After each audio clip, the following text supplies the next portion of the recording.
Assalamualaikum warahmatullahi wabarakatuh. Bagaimana kabar Ananda semuanya? Semoga masih tetap dalam keadaan sehat selalu. Amin.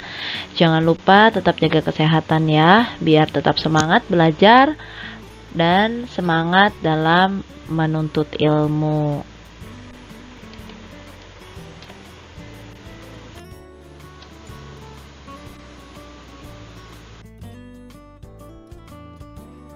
Hari ini kita masih belajar tema 1, indahnya kebersamaan, subtema 2, kebersamaan dalam keberagaman.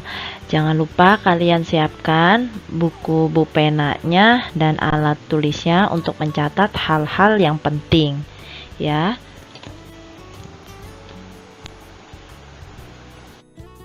Hari ini kita akan belajar tema 1, muatan IPA yang memiliki kompetensi dasar sebagai berikut. Dan tujuan pembelajarannya adalah siswa dapat menjelaskan proses bunyi dan keterkaitannya dengan indera pendengaran. Sebelum belajar, alangkah baiknya kita berdoa terlebih dahulu ya. Kita sama-sama berdoa. A'udzu billahi minasyaitonir rajim. Bismillahirrahmanirrahim. Raditu billahi robba wa bil islami dina wa bi Muhammadin nabiyya wa rasula. Rabbi jidni ilma warzuqni fahma. Amin ya rabbal alamin. Bagaimana cara menghasilkan bunyi pada benda? Nah, sumber bunyi ini adalah semua benda yang dapat menghasilkan bunyi. Bunyi yang dihasilkan itu berasal dari benda yang bergetar. Contohnya, ketika kita bersuara atau kita sedang mengobrol dengan teman kita, pita suara itu bergetar ketika kita sedang berbicara. Yang kedua yaitu ketika kita sedang memainkan gitar. Nah, senar gitar itu dipetik kemudian akan menghasilkan bunyi. Berikut contoh sumber bunyi yang berasal dari alat musik. Yang pertama yaitu biola. Nah, senar biola yang kita gesekkan itu akan menghasilkan bunyi. Nah, bunyi itu dihasilkan dari senar yang bergetar sehingga menghasilkan sumber bunyi atau suara yang merdu. Contoh sumber bunyi pada alat musik yang kedua yaitu marakas. Nah, marakas ini cara memainkannya dengan digoyang-goyangkan. Nah, marakas yang digoyangkan akan menghasilkan bunyi. Nah, butiran dalam marakas ini saling bertubukan sehingga menghasilkan bunyi. Sumber bunyi pada alat musik yang ketiga yaitu gendang. Nah, gendang ini dimainkan dengan cara dipukul. Saat gendang dipukul, itu kulit gendang akan bergetar dan menghasilkan bunyi. Setelah kita mengetahui sumber bunyi pada alat musik, apakah kalian pernah memainkan atau bermain alat musik pada gambar seperti di layar kalian? Nah, tahukah kalian bagaimana sih proses bunyi tersebut bisa sampai ke telinga kalian? Nah, apakah kalian bisa tahu bunyi apakah itu? Nah, untuk mengetahuinya, mari kita simak video pembelajaran ini bagaimana proses bunyi itu bisa sampai ke telinga kita. Bagaimana sih bunyi bisa sampai terdengar ke telinga kita? Nah, bunyi itu berasal dari benda yang bergetar. Nah, getaran suatu benda akan mengakibatkan udara di sekitarnya ikut bergetar, sehingga bunyi merambat melalui udara, yang kemudian akan ditangkap oleh daun telinga kita. Nah, gelombang bunyi itu akan merambat melalui bagian-bagian telinga kita, yang nantinya gelombang bunyi itu akan diteruskan ke sel saraf menuju otak kita. Sebelum kita masuk ke proses bunyi bisa sampai terdengar ke telinga kita kenali dulu nih, indera pendengar manusia itu apa sih?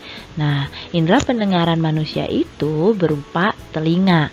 Telinga merupakan salah satu panca indera yang dimiliki oleh manusia yang memiliki fungsi pertama sebagai alat pendengaran, dan yang kedua itu sebagai alat keseimbangan tubuh.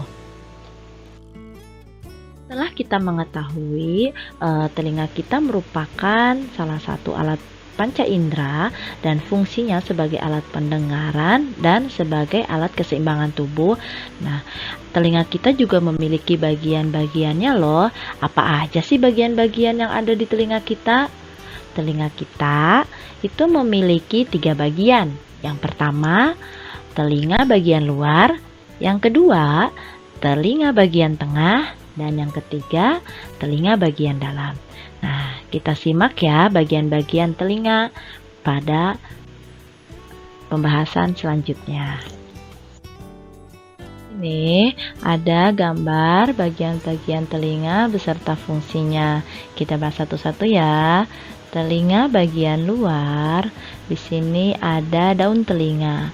Daun telinga itu berfungsi menangkap getaran bunyi. Terus bagian telinga luar yang lainnya ada lubang telinga. Lubang telinga ini fungsinya meneruskan bunyi ke telinga tengah. Nah, di bagian telinga tengah ada liang telinga. Liang telinga ini berfungsi menghalangi debu dan air yang masuk. Dan ada juga gendang telinga. Gendang telinga ini fungsinya menerima getaran bunyi dan meneruskan ke tulang-tulang pendengaran. Selanjutnya, telinga bagian tengah ada tulang-tulang pendengaran. Tulang-tulang pendengaran berfungsi meneruskan getaran bunyi ke koklea atau rumah siput. Dan telinga bagian dalam itu ada saluran setengah lingkaran yang berfungsi membantu dalam mempertahankan keseimbangan tubuh. Yang kedua yaitu ada koklea. Koklea ini atau biasa disebut rumah siput karena bentuknya seperti rumah siput, fungsinya menerima dan meneruskan getaran bunyi ke saraf pendengaran.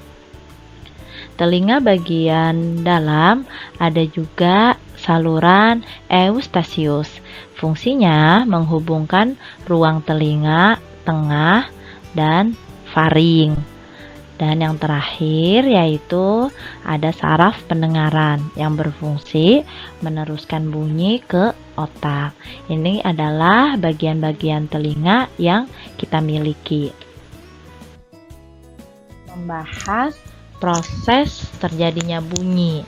Yang pertama yaitu getaran yang berasal dari sumber bunyi akan merambat melalui udara. Nah, gelombang bunyi kemudian akan ditangkap oleh daun telinga yang gelombang bunyinya itu akan merambat di liang telinga atau saluran telinga. Nah, kemudian di saluran telinga ini bunyi akan digetarkan oleh gendang telinga. Kemudian getaran di liang telinga akan menggetarkan tulang-tulang pendengaran yang akan ditangkap oleh koklea atau rumah siput. Nah, koklea ini akan menangkap getaran dari tulang-tulang pendengaran yang kemudian akan mengirimkannya ke saraf pendengaran. Nah, di saraf pendengaran akan menerima dan mengirimkan rangsangan bunyi ke otak, sehingga otak akan menerjemahkan bunyi yang didengar. Itu adalah proses terjadinya bunyi. Ya, kita akan membahas tentang kepekaan telinga sebagai indera pendengar. Nah, telinga manusia itu dapat mendengar bunyi dengan frekuensi 20 sampai 20.000 Hz. Nah, satuan frekuensi itu adalah Hz. Nah, ada orang yang dapat mendengar bunyi pelan dan ada juga orang yang dapat mendengar bunyi yang keras. Indera pendengar yang baik itu dapat mendengar dengan jelas asal sumber bunyi dan tinggi rendahnya bunyi. Nah, bagaimana sih caranya kita memelihara kesehatan telinga kita? Yang pertama, yaitu bersihkan telinga bagian luar secara teratur menggunakan kapas yang bersih. Jangan menggunakan benda yang keras ya, harus menggunakan benda yang lembut seperti kapas. Yang kedua, yaitu jangan mengorek-ngorek telinga karena dapat mendorong kotoran lebih dalam dan kotoran akan semakin numpuk. Yang terakhir yaitu jika kita mendengar bunyi yang terlalu keras, maka segera tutup kedua lubang telinga kita agar gendang telinga kita tidak cepat rusak. Sudahkah kita berterima kasih kepada Allah atas telinga yang Allah berikan kepada kita? Nah, bagaimana sih cara berterima kasihnya? Kita harus pandai-pandai bersyukur dan berterima kasih kepada Allah atas telinga yang Allah berikan kepada kita. Caranya yaitu kita gunakan telinga kita untuk kebaikan serta lakukan hal-hal yang Allah perintahkan kepada kita, karena itu merupakan bentuk syukur atas nikmat Allah yang Allah berikan kepada kita.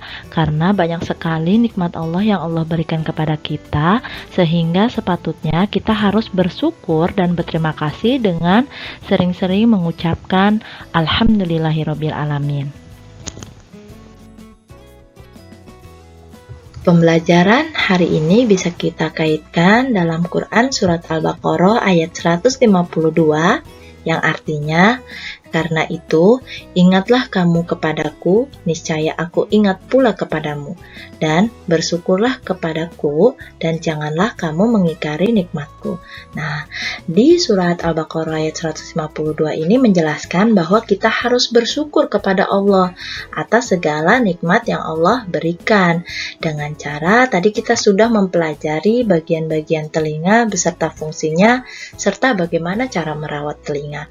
Itu adalah merupakan bentuk syukur kita kepada Allah atas nikmat yang Allah berikan.